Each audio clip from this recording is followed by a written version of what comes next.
Another guy that was on the move this week on Monday, Matt Ryan is officially out of Atlanta, and now he's going to Indianapolis. It's crazy. This is the fifth quarterback the Colts have had the last 5 years. But before we talk about that, what did you think about Matt Ryan to Indy? I think it's a great move for Indianapolis. Most people believe Matt Ryan is kind of washed. I think he's had it pretty tough in Atlanta, not a lot of weapons around him with Julio leaving last season, and the offensive line was also pretty terrible. Think he's amongst the most pressured quarterbacks in the NFL, and he most certainly should have more protection in Indianapolis, and also a way better running game with Jonathan Taylor there, who should take a lot of pressure off Matt Ryan. I think he could be like a kind of the Philip Rivers type, or what Philip Rivers was in Indianapolis. But I think Matt Ryan is still a pretty good quarterback. The game last season against the Jets, I think he played a really, really good game.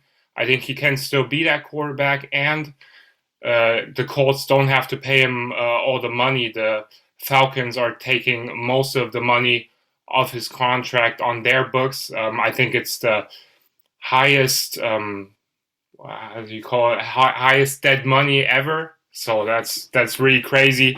I think the Falcons are the biggest loser in that trade. I think they're heading straight towards rebuild with that trade. They got Marcus Mariota on a signing short after that, so he's going to be their quarterback for next year. But he also has no weapons with Calvin Ridley gone after him starting to gamble on football games.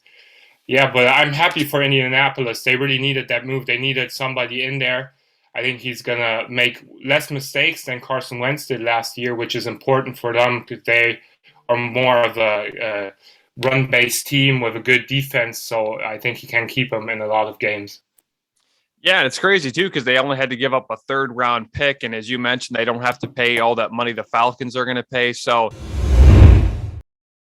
but let's continue with Matt Ryan. I kind of want to talk about Devontae Adams after this, but yeah, Matt Ryan goes to Indianapolis pretty much for just a third-round pick. Again, I just mentioned 5 quarterbacks in 5 years. Matt Ryan will be their 5th quarterback in 5 years for the Colts.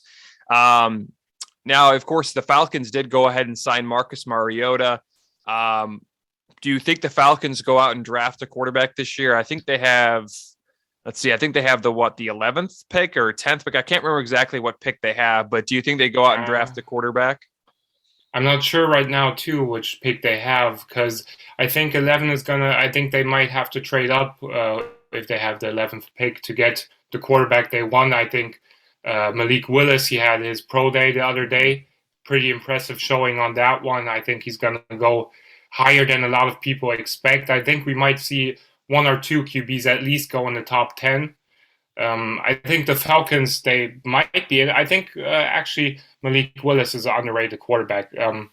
We all say it's not a good quarterback class, but we also said that about the quarterback class that had Deshaun Watson and Patrick Mahomes in it, and we see how that turned out. So I think if the Falcons like a quarterback, they're going to go aggressive to get him. Yeah, and of course, yeah, Malik Willis. I think Kenny Pickett is now starting to get back up there and board on the draft boards. And you got like Sam Howell, and then Matt Corral, and then I believe there's a few other guys like Carson Strong could sneak in that first round. Of course, there's Sam Howell too. But yeah, I think Atlanta.